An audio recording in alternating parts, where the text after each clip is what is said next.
Chapter 9। Bajwa industries president. Vijay की सारी बातें सुनकर उस लड़की के चेहरे के भाव थोड़े शांत हो गए थे। उसने धीरे से सांस ली। उसे अपने शरीर के साथ कुछ गलत हुआ भी महसूस नहीं हो रहा था। उसने याद करने की कोशिश की कि पिछली रात को क्या हुआ था। उसके सब कुछ याद आ गया था। विजय ने जो कुछ बताया था वो सब सच था। जब उसे खुद ही कपड़े उतारने की बात याद आई, उसने अपना सिर नीचे झुका लिया। उसका चेहरा गुस्से में लाल हो रहा था। आई आई एम सॉरी। उसकी आवाज मच्छर की आवाज जैसी धीमी थी। इट्स ओके, विजय ने अजीब ढंग से कहा। फिर उन दोनों के बीच एक अजीब सी खामोशी छा गई। मैम, क्या तुम थोड़ी देर के लिए पीछे पलट सकते हो? उस लड़की ने अपना सिर ऊपर उठाया और लगभग रिक्वेस्ट करते हुए कहा। ओके। विजय तुरंत दूसरी ओर मुड़ गया। उसके पीछे कपड़े पहनते हुए उस लड़की ने विजय से पूछा, कल रात जो तुमने मेरी मदद की उसके लिए थैंक्स। तुम अभी बहुत यंग हो, क्या तुम अभी भी एक स्टूडेंट हो? नहीं, मैं अब स्कूल नहीं जाता, मैं अब डिलीवरी करता हूँ। विजय को यह बताते हुए अच्छा नहीं लग रहा था, क्योंकि स्कूल छोड़ना उसके सबसे बड़े रिग्रेट्स में से एक था। ओह! उसने विजय की बात सुनी, फिर आगे कुछ नहीं बोली। विजय के होंठ कस गए। उसने सोचा कि वो उसे नीचा देख रही होगी। वो देख सकता था कि ये लड़की एक हाई प्रोफाइल बैकग्राउंड से है। वो या तो अमीर थी या फिर अमीर लोगों से अच्छी से जुड़ी हुई थी और उस जैसे गरीब लोगों को घटिया नजरों से देखती होगी। हो गया, उस लड़की ने कुछ मिनट बाद कहा। विजय ने मुड़कर देखा तो उसकी आंखें चमक उठी। उसके सामने मौजूद लड़की ने उस पर एक अलग ही छाप छोड़ी थी। उसने ठीक से कपड़े पहने हुए थे और साथ ही आकर्षक भी लग रही थी। उसकी सुंदरता को बयां करने के लिए शब्द नहीं थे। तंग मिनी स्कर्ट और काली पैंटीहोज में वो पहले से भी ज्यादा आकर्षक लग रही थी। उस लड़की ने फिर अपने पर्स से एक बिजनेस कार्ड निकाला और विजय को दिया। फिर धीरे से मुस्कुराते हुए कहा, यह मेरा बिजनेस कार्ड है। यदि तुम्हें किसी भी चीज की जरूरत पड़े तो तुम बिना झिझके मुझे कभी भी कांटेक्ट कर सकते हो। विजय ने उसे दिए गए कार्ड को ध्यान से देखा और हैरान रह गया। Sonam Bajwa, Bajwa corporation industries president. ये पढ़कर उसकी पलकें सिकुड़ गईं और उसके चेहरे पर आश्चर्य की एक झलक दिखाई दी। ये तो बहुत अमीर खानदान से है और खुद भी एक प्रेसिडेंट की पोस्ट पर है। विजय ने अपने दिल में कहा। मुझे कुछ जरूरी काम याद आ गया, इसलिए मुझे जल्दी जाना पड़ेगा। ओके बाय, मैं जा रही हूँ। सोनम ने मुड़कर कमरे के दरवाजे की ओर रुख किया। उसने कुछ कदम चलने के बाद चलना बंद कर दिया। फिर अपना हैंडबैग खोला और अपना पर्स निकाला। उसने 100 रुपए के नोटों का एक बंडल निकाला और उसे विजय को सौंप दिया। It's fine. विजय ने हाथ हिलाकर इशारा किया कि उसे पैसा नहीं चाहिए। बस इन्हें रख लो, कम से कम रूम रेंट समझकर ही रख लो, सोनम ने जोर देकर कहा। तो ठीक है। विजय ने यह सोचकर पैसे ले लिए कि उसे बुरा ना लगे। ठीक है, ये तुम्हारे लिए है। विजय ने अपने बैकपैक से ब्यूटी क्रीम की एक बोतल निकालकर उसे देते हुए कहा, यह क्या है? सोनम ने अपनी भौहें सिकोड़ी और डाउट करते हुए पूछा। यह हैंडमेड ब्यूटी क्रीम है जो हमारे पारिवारिक नुस्खों द्वारा बनाई गई है, विजय ने कहा। पारिवारिक नुस्खा? वो हैरान दिख रही थी, लेकिन फिर सोनम ने क्रीम की बोतल ले ली। वो विजय को बुरा फील नहीं कराना चाहती थी। उसने फिर थैंक्स बोला और रूम से बाहर निकल गई। विजय ने उसको जाते हुए देखा। फिर उसने एक बार और उस बिजनेस कार्ड को अच्छे से देखा और उसे पॉकेट में रख लिया। ओह शिट, मैं बाइक को कैसे भूल गया? विजय ने अपने माथे पर थप्पड़ मारते हुए कहा। उसे अभी अभी याद आया था कि उसकी 3 व्हीलर बाइक अभी भी पैराडाइज सपा के सामने खड़ी है। वो जल्दबाजी में सपा के सामने गया और पाया कि उसकी बाइक वहां से गायब थी। ओह नो, किस बास्टर्ड ने मेरी बाइक चुरा ली? विजय ने जोर से चिल्लाते हुए कहा। बाइक चोरी होने पर विजय ज्यादा परेशान नहीं हुआ, क्योंकि वैसे भी वो बाइक काफी पुरानी हो चुकी थी। उसने फिर आनंद जी की फोन कर बोल दिया कि वो आज छुट्टी पर रहेगा और बस पकड़कर अपने गांव की ओर निकल गया। वह अभी अभी घर पहुंचा था, तभी उसे मिस्टर मोहन का फोन आया। हेलो विजय, तुम अभी तक यहाँ क्यों नहीं आए? मैं तुम्हारा कब से इंतजार कर रहा हूँ। बड़े भाई, मुझे सुबह सुबह कुछ जरूरी काम था जिसमें वक्त लग गया। मैं दोपहर तक शहर वापस आ जाऊंगा, विजय ने कहा। बड़े भाई, वैसे मिस अनन ने ब्यूटी क्रीम ट्राई करी, उन्हें वो पसंद आई या नहीं? मिस्टर मोहन ने जोर से चिल्लाते हुए जवाब दिया। पसंद? वो उसे यूज करने के बाद से ही लगभग पागल हो रखी है। आ, पागल हो गई है? नहीं नहीं नहीं, सचमुच पागल नहीं हुई है। वो खुशी से पागल हुई है और तब से ही वो तुम्हारे आने का इंतजार कर रही है। वैसे तुम्हारी ब्यूटी क्रीम चमत्कारी है, एकदम अद्भुत, मिस्टर मोहन ने फिर उत्साह भरी आवाज में कहा। विजय, शायद तुम्हारे पूर्वज कोई चमत्कारी बाबा बाबा रहे होंगे जो उनके पास इतने अद्भुत नुस्खे थे। हाँ हाँ, विजय अजीब तरह से हंसा। उसके पूर्वज और चमत्कारी बिल्कुल भी नहीं, वो तो बस किसान थे। विजय, याद रखना, जब आओ कुछ और बोतल भी साथ लेकर आना। पैसों की टेंशन मत लेना, मैं तुम्हें पूरे पैसे दूंगा, मिस्टर मोहन ने शालीनता से कहा। ठीक है बड़े भाई, मैं जब शहर आऊंगा तो कुछ और बोतल लेते आऊंगा, विजय ने कहा और फिर फोन काट दिया। 1 बोतल, 2 बोतलें, 3 बोतलें। विजय ने वजन घटाने वाली हर्बल चाय की बोतल को गिना जो मेज पर एक कतार में खड़ी थी। कुल 20 बोतलें थीं। 20 बोतलें, मेरे पास बस इतना ही है। विजय घबराया, फिर वजन घटाने वाली हर्बल चाय की बोतलों को अपने बैकपैक में पैक किया। अगर वे 6,000 रुपए प्रति बोतल के हिसाब से बेचता है तो उसके पास 1,20,000 रुपए हो जाएंगे। और यह दूसरी औषधि, 1 बोतल 2, 8 बोतलें, इतना ही काफी है। उसने दूसरी औषधि भी अपने बैकपैक में डाल ली। बची ब्यूटी क्रीम उसके कुल मिलाकर 10 डिब्बे थे। सभी प्रोडक्ट्स को पैक करने के बाद उसका बैकपैक फूला गया था। उसने ध्यान से बैकपैक पहना और फिर घर से चला गया। शहर में उसने एक और श्री व्हीलर बाइक खरीदी और काम पर निकल गया। जब वे डीएलएफ लेजर पार्क पहुंचा तो दोपहर का समय हो चुका था।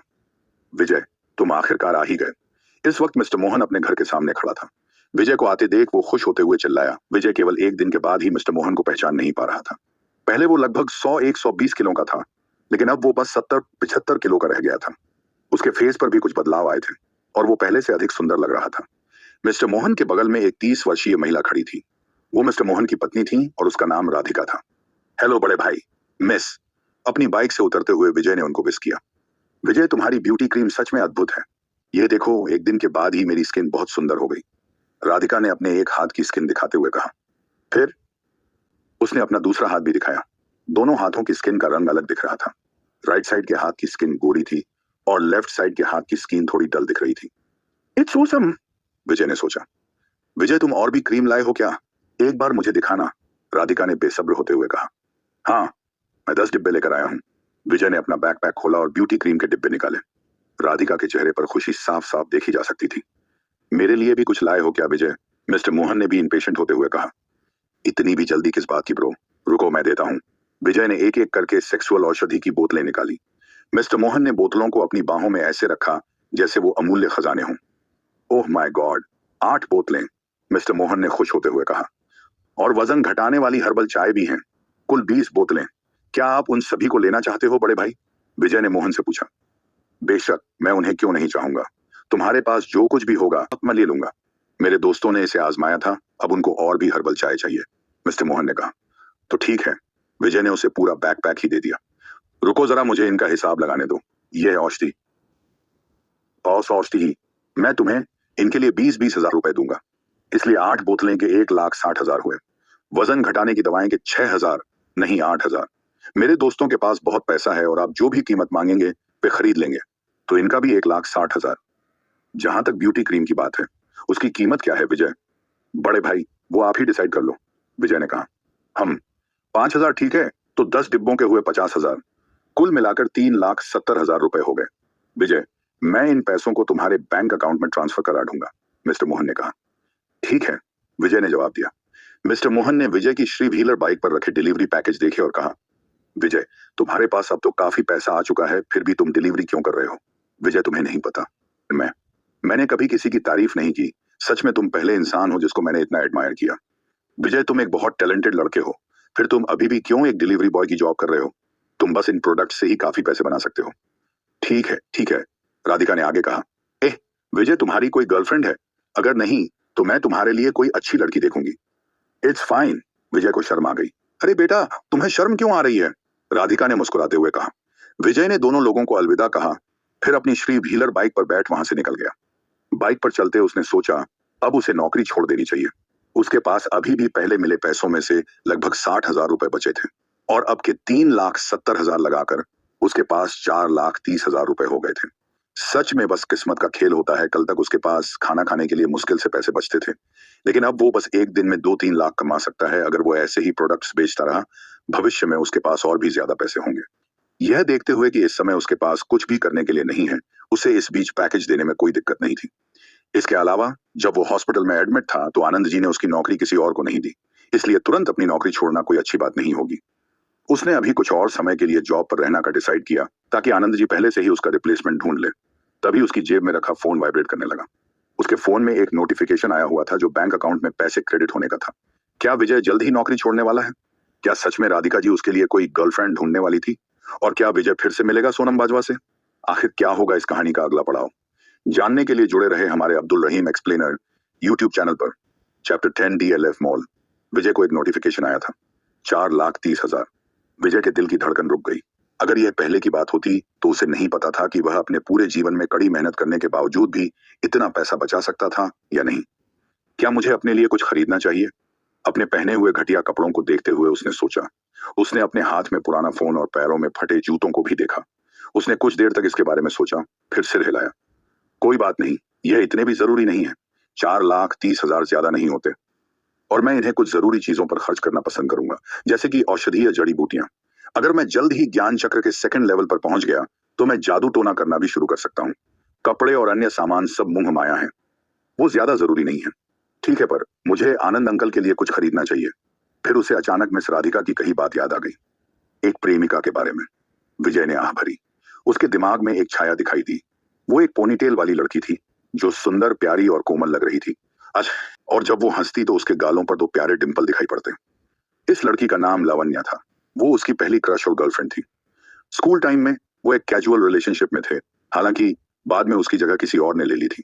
वह व्यक्ति तनवीर था, जो मेवात मॉडल स्कूल के प्रिंसिपल का बेटा था। इसी चक्कर में विजय का तनवीर से झगड़ा हुआ था और बाद में उसे स्कूल से निकाल दिया गया। असल में इस झगड़े की शुरुआत पहले तनवीर ने की थी। उसी ने पहले विजय को मुक्का मारा था, लेकिन वो प्रिंसिपल का बेटा था, इसलिए सभी ने उसे ही ठीक समझा और सारा ब्लेम विजय पर लगाकर स्कूल से निकलवा दिया। स्कूल छोड़ने और समय से पहले समाज में प्रवेश करने के बाद विजय ने गरीबी के कगार पर जीवित रहने के लिए संघर्ष किया था। उसने फिर कभी भी रिलेशनशिप के बारे में नहीं सोचा। अब जब राधिका ने जिक्र किया था तो उसकी यादें ताजा हो गई थी। यह सब सोचते सोचते उसका ध्यान में सहाना पर चला गया। उसका सुंदर चेहरा उसके दिमाग में आ गया। वो अपनी बाइक से नीचे उतर गया और एक पैकेज देखने लगा। उस पैकेज पर लिखे एड्रेस को देख उसकी नजर वहीं अटक गई। Leisure park, house number 7। ये तो मिस अहाना के लिए है। विजय एड्रेस पढ़ते हुए हैरान दिख रहा था, क्योंकि ये एक संयोग ही था। कुछ देर पहले वो मिस अहाना के बारे में ही सोच रहा था। उसने उसे फोन किया और पाया कि वो अभी घर पर ही है। फिर जल्दबाजी में घर नंबर 7 पर चला गया। उसने दरवाजे की घंटी बजाई और जल्दी ही दरवाजा खोल दिया गया। भीतर से एक सुंदर लड़की दिखाई दी। मिस अहाना। विजय ने अपना सिर नीचे किया और उसे ग्रीट किया। तुम यहाँ हो? मिस अहाना ने दरवाजे का सहारा लेकर खड़े होते हुए कहा। उसकी भौहें हिली और अजीब ढंग से अपने सामने खड़े लड़के को देखने लगी। मैंने इस लड़के को बस कुछ दिनों से नहीं देखा और मुझे क्यों लग रहा है कि यह लड़का बहुत बदल गया है। उसकी आभा अब पूरी तरह से अलग है। अहाना ने मन में ही सोचा, अरे विजय, मैंने तुम्हें पिछले कुछ दिनों से नहीं देखा है और तुम सुंदर हो गए हो। उसने अपना मुंह ढक लिया और हंस पड़ी। उसकी आवाज में टोंट छिपा हुआ था। विजय शर्माते हुए अपने सिर के पिछले हिस्से को रगड़ने लगा। मेरा मजाक मत उड़ाओ मिस अहाना, मैं सच बोल रही हूँ। तुम पहले से बहुत सुंदर लग रहे हो, मिस अहाना ने कहा। अहाना उसकी ओर बढ़ी और अपना सिर झुकाकर उसके चेहरे को करीब से देखने लगी। अहाना जब विजय के करीब आई, वो उसकी सुगंध को महसूस कर सकता था। सच में तुम्हारी स्किन गोरी हो गई है। डोंट टेल मी, राधिका सच कह रही थी। कैसा सच? विजय उलझन में था। ब्यूटी क्रीम, मिस राधिका ने कल मुझे उसके बारे में बताया था। उसने कहा कि उसने तुमसे एक ब्यूटी क्रीम का डिब्बा खरीदा था। उसने कहा कि यह किसी तरह के प्राचीन नुस्खे द्वारा बनाई गई थी। पहले तो मुझे उस पर विश्वास नहीं हुआ, लेकिन अब जब मैं तुम्हें देख रही हूं तो मुझे लगता है वो सोच बोल रही थी। ओह, विजय ने जवाब दिया। मिस अहाना जिस मिस राधिका के बारे में बात कर रही थी वो कोई और नहीं बल्कि मिस्टर मोहन की वाइफ राधिका थी। और यह कोई आश्चर्य की बात नहीं कि मिस अहाना उनको जानती थी, क्योंकि वो दोनों ही लेजर पार्क में रहती थी। हाँ, मेरे पास एक ऐसी ब्यूटी क्रीम है। मिस राधिका ने भी 10 डिब्बे खरीदे थे, विजय ने कहा। लेकिन मुझे नहीं लगता आपको उस क्रीम की जरूरत है, क्योंकि आपकी स्किन तो पहले से ही बहुत सुंदर है। मिस अहाना हंस पड़ी। तुम कितने फनी हो विजय। फिर उसने हैरान होते हुए आगे कहा, क्या कहा तुमने? मिस राधिका ने 10 डिब्बे खरीदे? फिर तो ये जरूर कोई अच्छी क्रीम होगी। क्या तुम्हारे पास और भी है? मुझे भी एक बार ट्राई करके देखनी है। ठीक है, मैं उसे आपको दोपहर में डिलीवर कर दूंगा। कितने पैसे की है? विजय हिचकिचाया। 5,000, लेकिन पहली मुफ्त है। अगर आपको और चाहिए तो मिस अहाना मैं आपको कुछ डिस्काउंट भी दे दूंगा। अब हैरान होने की बारी मिस अहाना की थी। उसकी आकर्षक आंखें चौड़ी चौड़ी होकर खुल गई और अजीब ढंग से विजय को देखने लगी। उसने सोचा कि विजय उसके साथ मजाक कर रहा था। यह थोड़ा हास्यास्पद था कि घर में बनी ब्यूटी क्रीम के एक डिब्बा 5,000 रुपए का था। क्या यह लड़का पागल था या वह पागल थी? मिस राधिका, उसने सच में इसे खरीदा था 5,000 में? मिस अहाना की आवाज सूखी थी। हाँ, अगर आपको मुझ पर विश्वास नहीं है तो आप उनसे पूछ सकती हैं। मिस अहाना ने विजय को बहुत देर तक देखा और फिर वह मुस्कुराई। ठीक है, मुझे तुम पर विश्वास है। तुम दोपहर बाद एक डिब्बे की डिलीवरी कर देना। मैं भी उस ब्यूटी क्रीम के चमत्कार को देखना चाहती हूँ। ठीक है, विजय ने जवाब दिया। पैकेज देने के बाद विजय ने आनंद अंकल के लिए कुछ सिगरेट और बढ़िया शराब खरीदी। उसने उसे बताया कि वह एक अच्छे आदमी से मिला और उसका कुछ काम करने के बाद उसे अच्छे खासे पैसे मिल गए। उसके बाद वो कुछ ब्यूटी क्रीम बनाने के लिए घर लौटा, जिसके बाद उसने उसे मिस अहाना को दे दिया। विजय फिर अगले कुछ दिनों तक ऐसे ही दिन के समय डिलीवरी करता और ओस्थियां बनाता और रात में अपनी शक्तियों को बढ़ाने के लिए ध्यान लगाता। उसने हर दिन आध्यात्मिक तरल की 2-2 बोतलें अवशोषित की और अपनी शक्तियों को बढ़ाने की रफ्तार को तेज कर दिया। मगर इस तरह शक्तियां बढ़ाने में बहुत खर्चा आता था। आध्यात्मिक तरल की एक बोतल को बनाने के लिए 15,000 रुपए की जड़ी बूटियां लगती थी। इसका मतलब डेली 2 बोतलों का खर्चा 30,000 रुपए का थे। यह पैसे जलाने जैसा था। उसने अन्य औषधि और क्रीमों की एक सूची भी तैयार की थी। उसने पैकेजिंग डिजाइन में सुधार करने का भी सोचा ताकि उनकी मार्केटिंग में कोई कमी ना रहे। लगभग 1 सप्ताह बाद उसे मिस्टर मोहन का फोन आया। अरे विजय, क्या तुम्हारे पास और हर्बल चाय हैं? मेरे वे दोस्त मुझे हर दिन उस बढ़िया चाय के लिए परेशान करते हैं। मैं लगभग पागल हो जाऊंगा। और उस कामोद्दीपक औषधि को तो बहुत से लोग चाहते हैं। कॉल के बाद विजय लेजर पार्क जाता है। उसने कामोद्दीपक औषधि की 10 बोतलें, वजन घटाने वाली औषधि की 20 बोतलें और ब्यूटी क्रीम के 10 डिब्बे मिस्टर मोहन को दिए। इन सब का अमाउंट लगभग 4 लाख रुपए हुआ था। अरे विजय, मैंने अपने उन दोस्तों को तुम्हारे बारे में बताया और वो लोग तुमसे मिलने के लिए बहुत उत्सुक हैं और अच्छे से जानना चाहते हैं। तुम्हारा क्या ख्याल है इस बारे में? विजय हिचकिचाया। अरे इसमें सोचने की क्या बात है? मेरे सभी दोस्त पॉलिटिशियन और ऑफिसर हैं। यदि तुम उनसे जान पहचान बढ़ा लोगे तो ये फ्यूचर में तुम्हारे लिए फायदेमंद होगा। विजय ने इस पर थोड़ी देर सोचा, फिर मान गया। ठीक है, ये तय रहा। मैं कल रात तुमको उनसे मिलाने के लिए लेकर चलूंगा। इट्स ओके विजय, लेकिन मुझे तुम्हारे कपड़ों से कोई दिक्कत तो नहीं। और फिर भी तुम कल कुछ अच्छे कपड़े पहन लेना। अब तो तुम्हारे पास काफी पैसा है तो कुछ पैसे खर्च करने में बुराई नहीं। जैसा कि कहा जाता है, जो दिखता है वहीं बिकता है। विजय फिर मिस्टर मोहन को कल रात मिलने का बोल वहां से आ जाता है। वो अपनी बाइक पर चलते चलते सोच रहा था, उसने इनसे बेहतर कपड़े कभी नहीं खरीदे थे। कुछ देर सोचने के बाद वो अपनी श्री व्हीलर बाइक से डीएलएफ मॉल आ गया था। डीएलएफ मॉल गुड़गांव शहर के सबसे बड़े मॉल्स में से एक था। यहाँ अलग अलग तरह के ब्रांड्स के कपड़े मिलते थे। कुछ ब्रांड्स के कपड़े तो इतने महंगे थे जिन्हें खरीदना हर कोई अफोर्ड नहीं कर सकता था। विजय ने जब मॉल में कदम रखा तो उसको अनगिनत नजरें अजीब तरह से घूरने लगी थी। कुछ नजरें तिरस्कार भरी तो कुछ घृणा भरी थी। उस समय विजय ने एक सफेद शर्ट और एक फटी हुई जीन्स पहनी हुई थी और उसके जूते भी थोड़े फटे हुए थे और यहाँ तक कि उसके बाल भी गंदे थे। इस तरह के कपड़े पहने वो बहुत गरीब दिख रहा था, क्योंकि पहले पुराने जमाने में लोग इसी तरह के रंग बिरंगे कपड़े पहनते थे जिनको फैशन का एफ भी नहीं पता होता था। देखो, वो गरीब लड़का कहाँ गुस्सा जा रहा है। अरे वो गरीब लड़का डीएलएफ मॉल में जाने की कोशिश कर रहा है। क्या उसे पता नहीं वो कहाँ जा रहा है? अगर वो वहां से कपड़े का एक टुकड़ा भी खरीदेगा, उसकी पूरे महीने की पगार उसी में चली जाएगी। आसपास के लोग फुसफुसाकर बातें कर रहे थे। विजय ने गुस्से में अपनी मुट्ठियों को बंद करा और उन लोगों को नजरअंदाज करते हुए अंदर चलना जारी रखा। चारों ओर देखते हुए वह एक शॉप में घुस गया। दुकान में खड़ी एक सेल्स गर्ल ने उसे देखा और भौहें सिकोड़ते हुए अजीब सा चेहरा बना लिया। यहां तक कि उसके तिरस्कार भरे भाव साफ देखे जा सकते थे।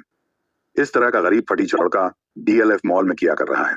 उस सेल्स गर्ल ने विजय को देख मन ही मन सोचा। विजय को एक बिजनेस सूट को छूने के लिए आगे बढ़ते हुए देखकर वह तुरंत चिल्लाई, इसे मत छुओ, तुम उस सूट को नहीं खरीद पाओगे। विजय की आंखें गुस्से में छोटी हो गईं, लेकिन वो सेल्स गर्ल की बात सुनकर भी नहीं रुका और उस बिजनेस सूट को छू कर देखने लगा। अरे तुम बहरे हो क्या? मैंने तुमसे कहा था कि मत छुओ, क्या तुमने सुना नहीं? ये कपड़े महंगे हैं। अगर ये गंदे हो गए तो क्या तुम इनकी कीमत चुका सकते हो?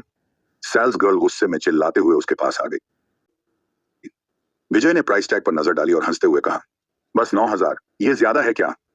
ओह हेलो मिस्टर फटीचर, 9,000 ज्यादा तो नहीं, लेकिन तुम्हारी भिखारी जैसी हालत देख लगता नहीं कि तुम इसको छूना भी अफोर्ड कर सकते हो। इस बिजनेस सूट को खरीदने के तो बस सपने देखो। सेल्स गर्ल ने उसको एक गुस्से भरी नजर से देखा और उस बिजनेस सूट को पकड़ लिया। विजय ने अपनी आंखें छोटी कर ली और उसका चेहरा और ज्यादा उदास हो गया। उसने फिर ठंडे भाव से कहा, आखिर आजकल के वर्कर्स को क्या हो गया है जो ये लोग कॉस्ट्यूमर को अटेंड करने की जगह उनके कपड़े देख जज करने लगे? क्या विजय उस सेल्स गर्ल को सबक सिखाएगा या फिर अपनी बेइज्जती सहम से वहां से चुपचाप निकल जाएगा? आखिर उसके पहले प्यार ने उसे धोखा क्यों दिया? आखिर आगे का सफर कैसा होगा विजय का? जानने के लिए जुड़े रहें हमारे Abdul Rahim explainer YouTube channel पर। शी का पता